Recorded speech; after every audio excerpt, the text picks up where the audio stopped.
Thug Notes. Today we repping the 1% with The Great Gatsby by F. Scott Fitzgerald.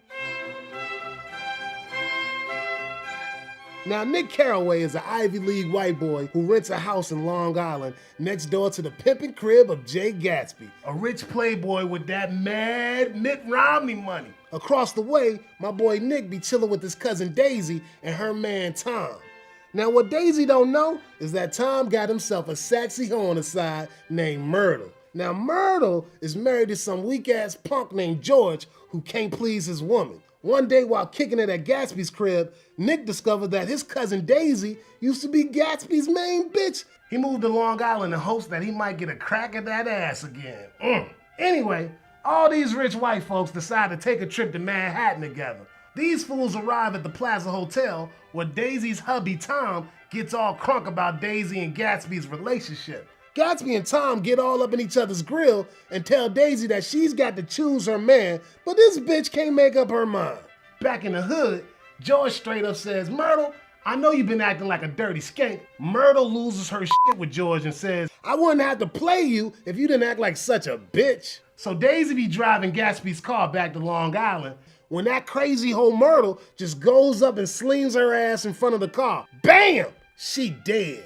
Daisy just keeps driving Gatsby whip, gets the hell out of Dodge, and decides she's done with Gatsby. When Tom finds out about the murder, he goes up and tells George that it was Gatsby who was driving the car. Now George be thinking that it was Gatsby who was Myrtle's stud.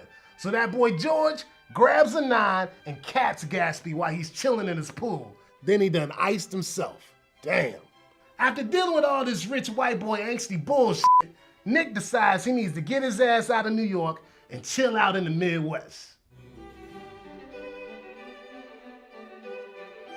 Now let's get right to it, homeboy. Gatsby can be considered a criticism of the anti-Calvinistic image of the American dream. America may have started as a land where homies got each other's backs, but Fitzgerald America is full of backstabbing crackers that make Gatsby's romantic dream ridiculous.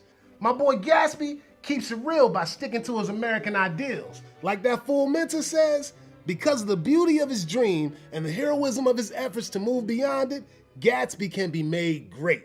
Check this motif, son. Dreams versus reality. Gatsby has this big-ass delusion about the future with this bitch Daisy. Gatsby be thinking that you can repeat the past, but my brother be straight tripping. Cause on the real, ain't nobody can recover past time. You can see that Fitzgerald embodies this motif in tiny details. For example, on page 50, it's revealed that Gatsby has a big-ass stack of books, most of which he's never read. It's like Gatsby be frontin' trying to look all intelligent and shit, but that ain't reality, B. You ain't know shit about Gatsby until you know about the symbol of the green light. Some players think the green light symbolizes the fading optimism of Gatsby's dream. At the beginning of the book, the green light has a burning quality that gets Gatsby all riled up about shacking up with this bitch. But by the end of this book, it's just another lame-ass green light. There ain't nothing special about it, just like